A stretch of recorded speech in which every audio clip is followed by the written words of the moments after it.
नमस्कार। आप सभी का स्वागत है हमारे न्यूज़ चैनल्स में। हाल फिलहाल ही में अगर गौर की जाए तो एक बहुत ही महत्वपूर्ण और चर्चित मुद्दा है, और मुद्दा भी कोई छोटा नहीं है। एक ऐसा मुद्दा जिसने जो भी खाड़ी देश है सभी को हिला करके रख दिया, सिर्फ एक पार्टी विशेष के नेता के बयान के बाद। और सबसे मजे की बात यह है कि उस पर पार्टी ने सफाई देना तो दूर की बात, जो पार्टी के जो नेता हैं जिन्होंने बयान दिया था उन्हीं से किनारा कर लिया। तो ऐसे में सवाल ये उठता है कि कौन ग्रहण करेगा ऐसी पार्टियों की सदस्यता और कहां से होगा भारत का राजनीतिक विकास। इसी खास मुद्दे पर हमारे साथ चर्चा करने के लिए महेंद्र के एक ऐसे हाईली एजुकेटेड युवा मौजूद हैं जो आए दिन सोशल मीडिया पर हिंदुओं को जगाने का प्रयास कर रहे हैं और कहीं ना कहीं जो हिंदू संस्कृति है उसको पुनर्जीवित करने का प्रयास भी कर रहे हैं। इसका मतलब ये नहीं है कि वो दूसरे धर्मों के खिलाफ है, लेकिन जिस तरह से देश में माहौल बना हुआ है, जो सहिष्णु लोग हैं, जो सेक्युलरिज्म को बढ़ावा देते हैं या सेक्युलरिज्म की चादर जिन्होंने ओढ़ रखी है, उन लोगों को ये भाई साहब अगर बात करें तो आईना दिखाने का कार्य करते हैं, किसी परिचय के मोहताज नहीं है। नाम है डॉक्टर मनीष चिकना। सो आइए, वेलकम मिस्टर मनीष चिकना। चिकना जी नमस्कार। जी नमस्कार, आपके सभी दर्शकों को नमस्कार।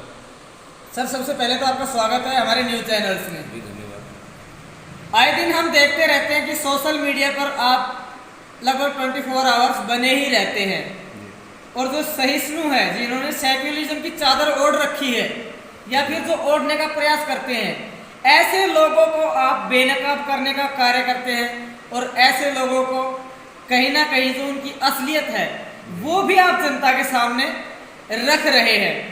तो किस विजन को लेकर के आप चल रहे हैं, और क्या आपका ये सब जो एक्टिविटी सोशल मीडिया पे जो चल रही है इसका मुख्य मोटो क्या है आपका? सबसे पहले तो मैं आपका धन्यवाद करता हूँ कौशिक जी, जो आप अपने निर्भीक पत्रकारिता से सारे दिन आए दिन शहर के अंदर पूरा कवर करते हैं, उसके लिए आपका कोटि कोटि साधुवाद। अभी जैसे आपने बताया कि जो ढोंगी सेक्युलरिज्म का चोला ओढ़ के और देश के अंदर यहाँ वहाँ घूम रहे हैं, उनका जी मेरे एक कहने का यही मकसद है कि जब अपने धर्म के ऊपर कोई ना कोई उनका प्रश्न चिन्ह आता है तो वो जब जो ढोंगी सेक्युलरिज्म का चोला ओढ़कर देश के अंदर जो फिर रहे हैं, मैं उन्हीं को बेनकाब करने का मेरा पहला मकसद है। अब जैसे अगर वो अपने मजहब के ऊपर कोई बात आती है तो वो लोग पूरा देश को सर पे उठा लेते हैं, परंतु वो दूसरों का जो धर्म है, दूसरों की जो मान्यताएं हैं, दूसरों की जो आस्थाएं हैं, उनको दिन आए दिन तितर बितर करते हैं और उनका माहौल बनाते हैं। अब जैसे मैं आपको एक प्रमुख उदाहरण देना चाहूँगा। अभी हाल फिलहाल में जो मध्य प्रदेश के एक स्टैंड अप कॉमेडियन थे, जो हास्य कलाकार जिनको हम कह सकते हैं, जिनका नाम है मनोवर फारूकी, जिन्होंने, मैं बोलता हूँ कि पब्लिकली पूरे लोगों के सामने उन्हें भगवान राम और माता सीता के बारे में ऐसे शब्द कहे कि मैं आपके कैमरे पे बोल भी नहीं सकता, परंतु उसका नतीजा क्या निकला? उनको बस दो दिन के लिए उनको जेल हुई, एक FIR हुई, और आज वो बाहर घूम रहे। तो ऐसे लोगों को बेनकाब करना ही हमारा मेन मकसद है। चलो अभी आते हैं कि हाल फिलहाल में जो मुद्दा चर्चा का विषय बना हुआ है, जिस पर बातचीत करने के लिए आपने हमें आमंत्रित भी किया था। मैं नाम नहीं लेना चाहूँगा, लेकिन एक पार्टी विशेष की नेता जिन्होंने एक धर्म विशेष के खिलाफ एक छोटा सा बयान मात्र दिया था, और उससे जो संपूर्ण विश्व की राजनीति है वो हिल गई।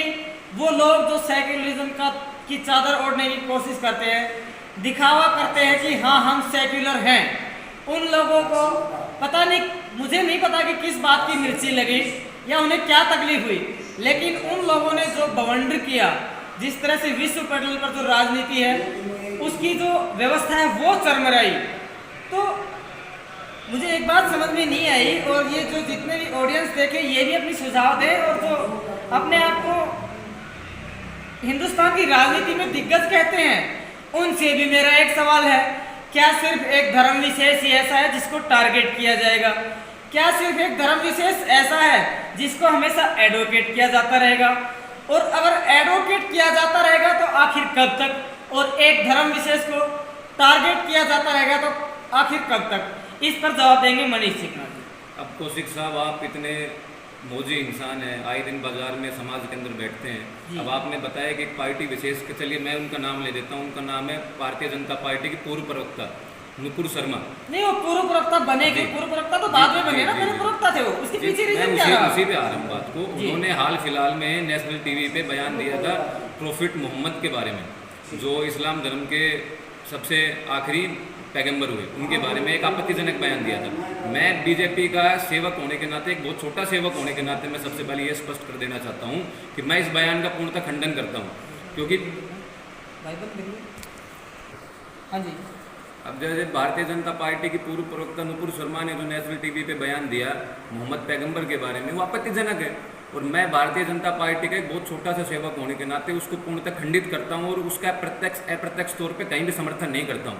और ये बात भारतीय जनता पार्टी और एवं सरकार ने भी स्पष्ट की है कि उस बयान से हमारा अप्रत्यक्ष या प्रत्यक्ष तौर पे कोई लेना देना नहीं है, क्योंकि हम किसी भी धर्म पे या मजहब के ऊपर सवाल नहीं उठा सकते, ना कटाक्ष कर सकते हैं, क्योंकि हम इस देश के अंदर सब मिलजुल के रहते हैं। परंतु मेरे एक सवाल है, जब बांग्लादेश से लेके, अफगानिस्तान से लेके, म्यांमार से लेके और आप चले जाइए श्रीलंका तक, जब पूरे एशिया के अंदर जब हिंदुओं के मंदिर तोड़े जाते हैं, पाकिस्तान के क्योटा के अंदर जब बहन बेटियों को जबरन मंडप से उठा लिया जाता है, जब छोटे छोटे बच्चियों का धर्म परिवर्तन करवाया जाता है, उनके गर्भ गिरवाए जाते हैं, तब ये पूरे 57 के खाड़ी देश कहाँ चुप हो जाते हैं? क्या उनको नहीं दिखता है कि ये मानवता के खिलाफ है? परंतु एक छोटे से बयान को तूल देखकर और भारत की छवि को बदनाम करने की अंतर्राष्ट्रीय साजिश को पूर्णतः बेनकाब करता हूं। और मैं इन पूरे देशों का, जिन्होंने ये पूरा षड्यंत्र रचा है, इसको पूर्णतः खंडित करता हूं। एवं साथ में मैं ये भी जोड़ना चाहूँगा, मैं नुपुर शर्मा के बयान से कहीं भी सहमत नहीं हूँ, क्योंकि सारे मजहब इस देश के अंदर बराबर है और सबको स्वतंत्रता पूर्ण दी है हमारी डेमोक्रेसी ने और हमारे प्रजातंत्र ने, कि सब लोग यहाँ पे अपने समान तरीके से जी सकते हैं। डॉक्टर साहब, एक तरफ तो आप जहां नुपुर शर्मा को एडवोकेट नहीं कर रहे हैं या कह रहे हैं कि मैं उनके बयान से सहमत नहीं हूं, दूसरी तरफ आप एक जो धर्म विशेष है जिससे हम भी संबंध रखते हैं, उसको भी आप एडवोकेट कर रहे हैं। तो कहीं ना कहीं मुझे लगता है कि ये जो सारा जो मामला है, जिनमें आपने दोनों तरफ से स्टेटमेंट दी है, कहीं ना कहीं आपने भी सेक्युलरिज्म को प्रायोरिटी देने की कोशिश की है। मैं कौशिक साहब आपके इस सवाल से पूर्णतः सहमत हूँ और मैं इस बात को आपको फिर से दोहराना चाहूँगा कि मैं कट्टरपंथियों के खिलाफ हूँ। मैं डॉक्टर कलाम को मानने वाला इंसान हूँ, कसाब को मानने वाला इंसान नहीं हूँ। मैं बिस्मिल्लाह खान का सम्मान करता हूँ, मैं लादेन का सम्मान नहीं करता हूँ। आप इनको एक धर्म विशेष से मत जोड़िए। धर्म के अंदर तो लोग हर प्रकार के होते हैं, परंतु मैं कट्टरपंथियों को कभी समर्थन नहीं करता। वो आपको छोटा सा उदाहरण देना चाहूँगा। जब तालिबान अपने चरम पर था अफगानिस्तान में, तो वहाँ पर बौद्धों की मूर्तियाँ थी बहुत बड़ी बड़ी पहाड़ों के ऊपर, उनको 10 साल के अंदर विस्फोट करके पूरा ढा दिया गया। क्या उनका विरोध करना सही बात नहीं है? हमको कलाम साहब का विरोध थोड़ी कर रहे हैं कि हमको सेकुलरिज्म का चोला ऑर्डर। हाँ, कट्टरपंथियों का हम विरोध करते थे, करते हैं और करते रहेंगे। परंतु जो भी, चाहे वो हिंदू या मुसलमान हो, जो इस देश का नागरिक है, जो इस देश के लिए जीता है, इस देश के लिए मरता है, इस देश के संविधान को मानता है, वो हमारे लिए परम आदरणीय है और हम उससे आज भी प्रेम करते हैं और कल भी करते रहेंगे। चलो अभी आते हैं महेंद्रगढ़ का एक जो मुद्दा, जो प्रशासनिक अधिकारी है उनकी नॉलेज में भी है, जो राजनेता है उनकी नॉलेज में भी है, लेकिन सभी के सभी आंख मूंद कर चुपचाप तमाशा देख रहे हैं। उस दिन का इंतजार कर रहे हैं कि कब वो सिचुएशन क्रिएट हो। पता नहीं किस चीज़ का वो इंतजार कर रहे हैं और शायद आपसे भी छिपा हुआ नहीं है। इस संबंध में आपकी एक पोस्ट भी आ चुकी है कि महेंद्रगढ़ में जो अवैध जो बांग्लादेशी हैं या फिर जो रोहिंग्या हैं, लगातार उनकी तादाद बढ़ती जा रही है। उसके बावजूद भी जो प्रशासन है, ना तो वो कोई कार्रवाई कर रहा है और ना ही संज्ञान ले रहे हैं यहाँ के राजनेता, जो अपने आप को हरियाणा की राजनीति का बब्बर शेर भी बताते हैं। हालिया विधायक भी हैं, पूर्व विधायक भी हैं, समाज सेवी भी हैं, सभी चुपचाप बैठकर तमाशा देख रहे हैं। क्या कहेंगे इस बारे में? जी कौशिक साहब, आपके तीखे सवालों का बहुत सम्मान है और मैं फिर दोहराऊंगा इस बात को। आप जैसे जागरूक पत्रकार जो हैं, उन्होंने ही शायद इस सच्चाई को सामने लेके आए हैं। और मैं इसको फिर से एक बात को आपको कहना चाहूँगा कि जो आपने अभी मेंशन किया है कि जो बब्बर शेर हैं, वो कहने को बब्बर शेर है, पर उनके दांत और नाखून काट दिए गए हैं और कहीं ना कहीं ये कार्य हाईकमान द्वारा किया गया है। खैर, मुद्दे को वापस लौटते हैं। अब आपने जिक्र किया रोहिंग्या मुसलमानों का। अब आपको मैं एक चीज़ उदाहरण देना चाहूँगा। पूरा बंगाल से लेके, मध्य प्रदेश से लेके, उत्तर प्रदेश के रामपुर, मुरादाबाद, संबल, बिजनौर, कन्नौज, ये पूरी बेल्ट से लेके और आप मेवात तक चली जाइए। आप यहाँ पे हिंदू, कश्मीर भी उसको इंक्लूड करना मैं चाहूँगा, यहाँ पे हिंदू अल्पसंख्यक तौर पे आ चुके हैं।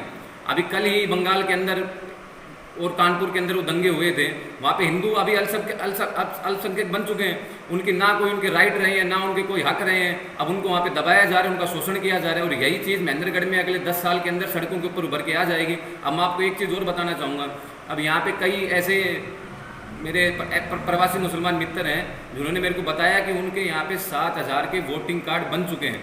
अब एक बात बताइए आप कि जब उनके यहाँ पे प्रवासी थे आज से 2 साल पहले, और आज उनके वोटिंग कार्ड यहाँ पे 7,000 बन चुके हैं, कल को 17,000 बनेंगे, कल को 30,000 बनेंगे, परसों वो राजनीति के अंदर अपना दखल डालेंगे और अपना नेता बनाएंगे। जब उनका नेता बन जाएगा तो हम यहाँ से फिर से प्रवासी बन जाएंगे। चलो, अभी बातों बातों में एक बात और निकल कर सामने आई। जिस तरह से आपने बंगाल का और एक और स्टेट का जिक्र किया कि वहाँ पर दंगे हुए, क्या उन लोगों के अधिकार नहीं हैं? ऐसे ही आने वाले समय में हो सकता है कि कुछ ऐसी सिचुएशंस हों, लेकिन जब भी ऐसी सिचुएशन होती है तो मानव अधिकार वाले छाती पीटने लग जाते हैं कि भाई मानव अधिकार है, ह्यूमन राइट्स हैं। कहाँ चले जाते हैं ह्यूमन राइट्स वाले? मैं तो जो ह्यूमन राइट्स ऑर्गेनाइजेशन चला रहे हैं उनसे भी एक सवाल करना चाहूँगा कि जब हिंदुओं के जो राइट्स हैं उनका एक्सप्लॉयटेशन किया जाता है, सरेआम उनको दबाया जाता है, तो भाई साहब आप कहाँ चले जाते हैं? और जब आपके पास कोई काम नहीं होता तो आप छाती पीटने लग जाते हैं कि हाँ, we are from human rights, we are running a human rights organization. Kaushik साहब, मैं आपको बताता हूँ, आपने बड़ा अच्छा सवाल किया है ह्यूमन राइट्स के बारे में, मानव अधिकार के बारे में आपने बड़ा अच्छा सवाल किया। जब वो मानव अधिकार वाले काउन के मुंह में दही जम जाता है, जब कश्मीरी पंडितों को वहाँ से भगा दिया जाता है, उनके बहन बेटियों को वहाँ पर रेप किया जाता है, उनकी बेटियों को बांधकर उनके माता पिता के सामने उनका रेप करके उनको आरे से चीर दिया जाता है। आज वो सब यहाँ पे कैंपों के अंदर शरणार्थी बन के बैठे हैं। आप एक बात सोचिए, एक ऐसी पढ़ी लिखी कम्युनिटी, कश्मीरी पंडित जिनके पास केसर के बागान थे, आम के बगीचे थे, वो अपनी ज़िंदगी इतनी अच्छी खुशी जी रहे थे, आज वो यहाँ पे शरणार्थी अपने देश में बन के बैठे हैं। और मैं आपको बता देता हूँ, तो ममता बनर्जी, मैं राजनीतिक नाम नहीं लेना चाहूँगा, परंतु मैं मेंशन करने से अपने आपको रोक नहीं पा रहा हूँ। तो ममता बनर्जी हाल फिलहाल में चुनाव जीत के आई थी 2019-20 का, तो वहाँ से सब लोग भाग गए थे जितने भी हिंदू थे, कितनी राजनीतिक हिंसा हुई थी। अब ऐसा हाल आप मेवात में देख लीजिए, आप तो भली बातें परिचित है कौशिक साहब, आप रात के पर मेवात का मेरे को दौरा करके दिखा दीजिए। तो ऐसे ऐसे भारत के अंदर बहुत स्टेट्स हो गए हैं जहाँ पे हिंदू अल्पसंख्यक हैं, परंतु जब हिंदुओं के ऊपर कोई अत्याचार होता है तो मानव अधिकार वाले चुप्पी साध लेते हैं। परंतु अगर गलती से कहीं भी अन्य धर्म के ऊपर कोई भी बात आती है तो छाती पीटने लगते हैं। इसी को ही शायद सेकुलरिज्म कहा गया है, और ये बहुत ही झूठा सेकुलरिज्म है, क्योंकि सेकुलरिज्म की सही परिभाषा डॉक्टर APJ अब्दुल कलाम बताते थे, बिस्मिल्लाह खान बताते थे, जाकिर हुसैन बताते थे, ना कि कसाब, लादेन और अन्य जो भी इनके जुड़े हुए संगठन से लोग हैं वो नहीं बता सकते हैं। चलो, अभी हम जिक्र कर रहे थे कश्मीरी पंडितों के मुद्दे पर मैं एक बार फिर से वापस आना चाहूँगा। सत्तासीन केंद्र सरकार दम भर रही है कि हम जो कश्मीरी पंडित हैं उनको दोबारा से वहीं पर स्थापित करेंगे। दूसरी तरफ वहाँ की जो बहुसंख्यक मेजोरिटी है वो सरकार के मंसूबों को कहीं ना कहीं फेल करने पर उतारू है, सरकार के सामने दीवार बनकर खड़ी हुई है। और मुझे लगता है कि केंद्र सरकार इतनी कमज़ोर हो चुकी है बहुसंख्यक समाज के आगे कि वो कश्मीरी पंडितों के लिए कुछ खास नहीं कर पा रही है।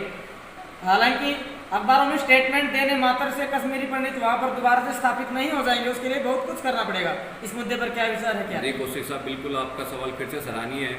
जब आपको याद होगा, जब कश्मीरी पंडित विस्थापित किए गए 1990 के दौर में, जब वहाँ पे CM थे फारूक अब्दुल्ला और केंद्र में सरकार थी कांग्रेस की, जब वहाँ से वो खदेड़ कर दिल्ली आ गए थे तो वहाँ पे तत्कालीन प्रधानमंत्री उनका दौरा करने के लिए पहुँचे थे। तो वहाँ पे जो स्वास्थ्यकर्मी थे, जो डॉक्टर्स, उन्होंने तत्कालीन प्रधानमंत्री से कहा कि साहब इनकी यहाँ पे हालत बहुत ख़राब है, यहाँ पे महामारी फैल चुकी है कैंपों के अंदर और ये दिन प्रतिदिन अपना दम तोड़ रहे हैं।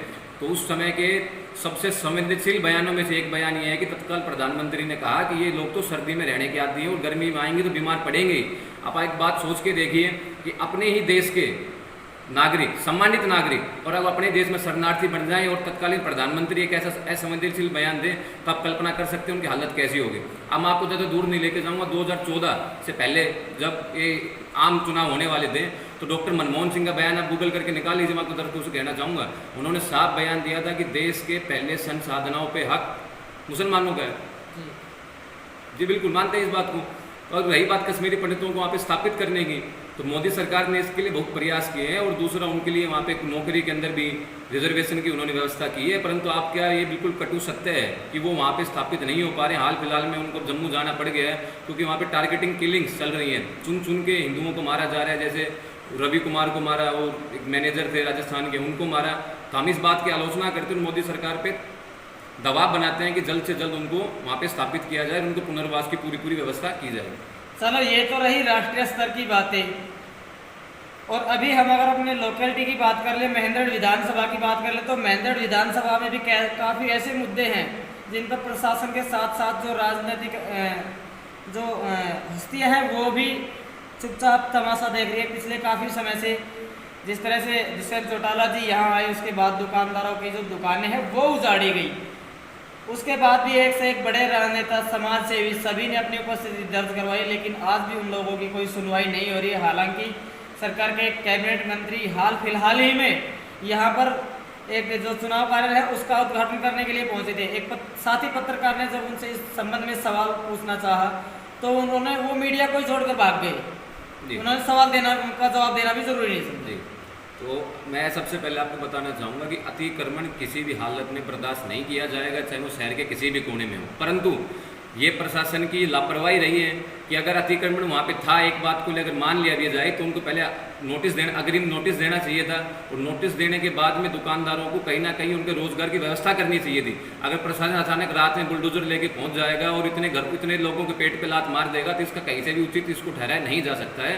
और मैं प्रशासन से दोबारा हाथ जोड़ के विनती करूंगा, और यहाँ पे जितने भी समाज सेवी हैं या नेता रहे हैं या अभी माननीय विधायक साहब हैं, उनसे भी निवेदन करूंगा कि अगर आप उन सभी व्यापारियों का अगर वहाँ पे आप स्थापित नहीं कर सकते हैं तो कृपया करके उनका कहीं दूसरी जगह के ऊपर उनका पुनर्वास करवाइए, ताकि उनको रोजगार मिले, उनके परिवार चल सके। परंतु ऐसा कुछ नहीं हुआ। रात में बुलडोजर आता है और अपना पीला पंजा चला के और उनको बेरोजगार करके आगे बढ़ जाता है, और ना कोई समाज से भी कुछ कर पाता है, और ना यहाँ पे जो बब्बर चीर जिनको एक संज्ञा दी गई है, ना वो कुछ कर पाते हैं। तो ये बड़ी दयनीय स्थिति है, और मैं इसको अपना दुख जाहिर करता हूँ। आज के दिन सामाजिक ताने बाने को कमज़ोर करने में एक जो महत्वपूर्ण चीज़ है वो सबसे ज़्यादा अखर रही है कि समाज में न्यूट्रलिटी इस हद तक आ चुकी है कि लोग सिर्फ पर्सनली सोच के, सोशली बिल्कुल नहीं सोच के, जिसका खामियाजा जो आने वाली पीढ़ी है उसको भी भुगतना पड़ेगा और हम भी भुगत रहे हैं। समाज में कहीं ना कहीं एकाकीपन बढ़ता जा रहा है, इसके बारे में क्या विचार है? जी, आपका सवाल फिर से बहुत सराहनीय है। मैं दोहराना चाहूँगा अपनी बात को कि महेंद्रगढ़ शहर आपसे कुछ छुपा तो नहीं है। शायद मुझे लगता है कि विकास दर के मामले में मेवात के बाद दूसरा नाम महेंद्रगढ़ का ही आता है, सबसे खराब स्थिति में हरियाणा के अंदर। ये कटु सत्य है। और यहाँ पे वो जो विकास का जो दर है वो दिन बाय दिन गिरता ही जा रहा है, ना कि कुछ बढ़ रहा है। यहाँ पे ना सड़क है, ना बिजली है, ना चलिए पानी की उच्च व्यवस्था तो हम मान सकते हैं कि है, परंतु और अन्य सुविधाएं यहाँ पे लोप हो चुकी हैं। और यहाँ पे अगर समाज के ताने बाने की हम बात करें तो लगभग इस शहर के अंदर ज़्यादातर लोग अपने कार्यों में ज़्यादा रुचि लेते हैं, ना कि समाज सेवा के अंदर। और जिस प्रकार से ये सब ऐसे ही बढ़ता जा रहा है, तो मुझे लगता है कि महेंद्रगढ़ का भविष्य कहीं ना कहीं मुझे अंधेरे में दिखाई पड़ता है, और उसके लिए मैं काफ़ी दुखी हूँ, और मैं इसके लिए दिन रात प्रयास करने का जरूर कोशिश करूँगा। हालांकि आप एक युवा हैं, सबसे ज्वलंत समस्या है, क्योंकि युवा किसी भी देश की रीढ़ होते हैं। और आज की अगर बात करें तो कुछ एक प्रतिशत युवाओं को छोड़कर अधिकतर युवा जो गुंडालिज्म की लाइन है या फिर जो नशाखोरी है, जो इलीगल जितने भी काम हैं उनकी तरफ लगातार अग्रसर हो रहे हैं, जिससे कहीं ना कहीं आने वाले समय में एक बड़ा खतरा समाज के लिए साबित हो सकता है। क्योंकि जब युवा ही नहीं होंगे तो कहाँ से होगा राष्ट्र? युवा होंगे तो ऐसी हालत में कि उनसे कुछ हो नहीं पाएगा। तो युवाओं से एक एजुकेटेड पर्सन होने के नाते और बीइंग अ यंगस्टर, आप क्या मैसेज या फिर क्या अपील करना चाहेंगे कि भाई किस तरह से क्या करें कि समाज में जो अपनी मुख्य भूमिका है, एक जिम्मेदार नागरिक का कर्तव्य है, वो निर्वहन किया जा सके, उन जिम्मेदारी को निभाया जा सके? जी बिल्कुल। अभी पूरे पृथ्वी के ऊपर 193 मान्य देश हैं, जिसमें से भारत सबसे युवा देश में आता है, जहाँ पे करीब 35 से 40% संख्या युवाओं की है। परंतु हमारे जो युवा हैं वो दिन बाय दिन प्रतिदिन गर्त में जाते जा रहे हैं। अब जैसे मैं आपको एक उदाहरण देना चाहूँगा, सिरसा के अंदर पिछले 6 महीने में करीब 28 लोग अपने नशे से जान गंवा चुके हैं, जहाँ पे इंजेक्शन से लेके और अन्य प्रतिबंधित दवाइयाँ का इस्तेमाल या सेवन वो लगातार कर रहे हैं। और इससे वो गर्त में जाते जा रहे हैं। अब इसको आपने पूछा कि इसके लिए हम क्या राय दे सकते हैं, तो एज ए डॉक्टर मैं इसके लिए एक राय देना चाहूँगा कि आपको नशे को तुरंत से तुरंत छोड़ने का प्रयास करना चाहिए, आपको एक मेडिकल सहायता लेनी चाहिए, आपको अपना बुजुर्गों से मार्गदर्शन लेना चाहिए। और साथ के साथ ही मैं इसको दूसरे भाग में बताना चाहूँगा कि यहाँ प्रशासन की भी कहीं ना कहीं लापरवाही है। जहाँ से भी नशे की खेप आती है उसको प्रशासन को उसमें बाधा डालनी चाहिए, उसमें रुकावट डालनी चाहिए, उसको बंद करवाना चाहिए। और जितने भी ये लोग नशे का कारोबार कर रहे हैं, मुझे लगता है कि उनके ऊपर सख्त कार्रवाई करनी चाहिए ताकि आने वाली पीढ़ी हमारी नशे मुक्त हो सके और हमारा भारत दोबारा विश्वगुरु बन सके। डॉक्टर साहब, आज के हमारे साक्षात्कार का सबसे अहम और आखिरी सवाल रहेगा, हाल फिलहाल ही में एक प्रसिद्ध पंजाबी गायक की हत्या कर दी गई थी, जिसके बाद ज़बरदस्त तरीके से राजनीतिकरण किया जा रहा है। ज़बरदस्त तरीके से अगर बात कर ली जाए तो सहानुभूति है वो बटोरने की कोशिश की जा रही है। वहीं दूसरी तरफ कुछ लोग ये भी कह रहे हैं कि ये सही हुआ, क्योंकि वो सही क्यों हुआ उसके पीछे तर्क ये दे रहे हैं कि जब से चाहे वो पंजाबी इंडस्ट्री लगा लो चाहे हरियाणवी इंडस्ट्री लगा लो, दोनों ही इंडस्ट्रियों में जो गुंडालिज्म पर बेस्ड जो सॉन्ग हैं उनको फर्स्ट प्रायोरिटी में रखा गया और इसका सबसे बैड इम्पैक्ट पड़ा यंगस्टर्स पर। यंगस्टर्स इससे सबसे ज़्यादा डिस्ट्रैक्ट हुए। तो क्या कहेंगे इस बारे में, जो सिंगर्स हैं जो अपने खुद की टीआरपी के लिए युवाओं का जो भविष्य है उनको गर्त में धकेल रहे हैं? अब सबसे पहले तो कौशिक साहब, किसी भी प्रकार की हिंसा का कतई भी उसको जायज़ नहीं ठहरा जा सकता है। कोई भी हिंसा हो, किसी प्रकार से हो, कैसे भी की गई हो, वो पूर्णतः गलत है और मैं उसका खंडन करता हूँ, विरोध करता हूँ। अब आपने बताया कि ये जो आजकल के जो गाने हैं, जो नए नए सॉन्ग्स आ रहे हैं, इनसे हथियारों का प्रचलन हो चाहे नशे का प्रचलन हो, ये बढ़ रहा है। ये बात आपकी बिल्कुल जायज़ है और ये जो बात है ये समाज के लिए चिंतनीय है, इसके ऊपर हमें काम करना चाहिए। अब जैसे वहाँ पे बताया कि पंजाब के अंदर एक बड़ी मशहूर गायक की सरेआम हत्या कर दी गई, गोली दाग दिया गई उसके अंदर। और आपको एक हैरानी करने वाली बात बताता हूँ कि वहाँ पे AN-94 गन का इस्तेमाल किया गया है, जो एक रशियन मेड गन है। आप ये सोच के देखिए कि अपने पंजाब जैसे एक अपना जो बॉर्डर लाइन राज्य है जो पाकिस्तान के साथ लगता है, वहाँ पे युवा AN-94 बंदूक लेके घूम रहे हैं। मैं आपको लिख के देता हूँ, ऐसे बंदूक पुलिस वालों के पास नहीं मिलेंगी, परंतु वहाँ से आसानी से उपलब्ध हो जाती है। तो कहीं ना कहीं मुझे लगता है इसमें प्रशासन की लापरवाही रही है। और दूसरी, उससे एक दिन पहले ही मान सरकार ने कुछ 300 के आसपास VIPs की सुरक्षा हटाने का निर्देश जारी किया था और उस खबर को सरेआम कर दिया। तो ये भी उनकी एक लापरवाही रही है। और दूसरा, मैं सभी जितने भी सिंगर्स हैं, आपके दर्शक जो गाने बनाते हैं या जो सब लोग सुन रहे हैं, मुझे अपील करना चाहूँगा कि आने वाली पीढ़ी के लिए हमें अच्छे गाने बनाने चाहिए, कुछ मोटिवेशनल सॉन्ग्स बनाने चाहिए, हमारे देश के बारे में बताना चाहिए, फौजियों के बारे में बताना चाहिए, हम उनको जागरूक करना चाहिए, ना कि हमको उनको नशे की और हथियारों की ओर धकेलना चाहिए, ताकि हमारा देश दोबारा से शिखर पर स्थापित हो सके। तो भाई जितने भी ऑडियंस देख रहे हैं इस वीडियो को, सभी से रिक्वेस्ट है कि इस वीडियो को ज़्यादा से ज़्यादा शेयर करें। और ये जितने भी मेरे, चाहे वो पंजाबी इंडस्ट्री से हो चाहे वो सिर्फ हरियाणवी इंडस्ट्री से हो, भाई जितने भी गायक कलाकार भाई है, सभी से मेरी रिक्वेस्ट है हाथ जोड़ के कि कृपया करके आप सॉन्ग्स ऐसे बनाइए जो हरियाणवी कल्चर को बढ़ावा दे, भारतीय संस्कृति को बनाए रखने में अपना अहम योगदान दे, ना कि आप अपनी खुद की टीआरपी के लिए, खुद के अस्तित्व के लिए युवाओं का ही अस्तित्व खत्म कर दे। क्योंकि अगर युवा ही नहीं होंगे, अगर ऑडियंस ही नहीं होंगे, तो कब तक चलेगी आपकी दुकान। इसलिए कुछ अच्छा परोसिए जो ऑडियंस को भी अच्छा लगे और समाज में भी बैड इम्पैक्ट ना पड़े। और मैं अंत में एक बात जोड़ना चाहूँगा कौशिक साहब, जैसे आपने हरियाणा का संस्कृति का जिक्र किया, तो हमारी हरियाणा की संस्कृति पंडित लक्ष्मीचंद से है, ना कि आज के इन गायकों से है जो कि अभद्र गाने गाते हैं, और ना कि उन महिलाओं से हैं जो गांव के अंदर सरेआम स्टेज के ऊपर अपना अर्धनंगे नृत्य करती, ना उनसे हरियाणा की संस्कृति है। हरियाणा की संस्कृति पंडित मांगे राम से है, पंडित लक्ष्मीचंद से है, ऐसे लोक गायकों से उनकी संस्कृति है। तो इसलिए हमें युवाओं से मेरी अपील है, हरियाणा के सभी युवाओं से, कि हमें उनकी तरफ वापस से बढ़ना चाहिए और जो आज के तड़कते फड़कते या जो अर्धनंगे नृत्य हैं, हमें उनसे बचना चाहिए ताकि आने वाली पीढ़ी हमारी सशक्त बन सके। तो आज के हमारे खास मेहमान के तौर पर डॉक्टर मनीष चिकना महेंद्रगढ़ से हमारे साथ जुड़े। आगे आने वाले वीडियो में इससे भी अच्छे एक शिक्षाविद और हाईली एजुकेटेड पर्सन से हम आपको मिलवाएंगे। तब तक आप बने रहिए हमारे साथ। जय राम।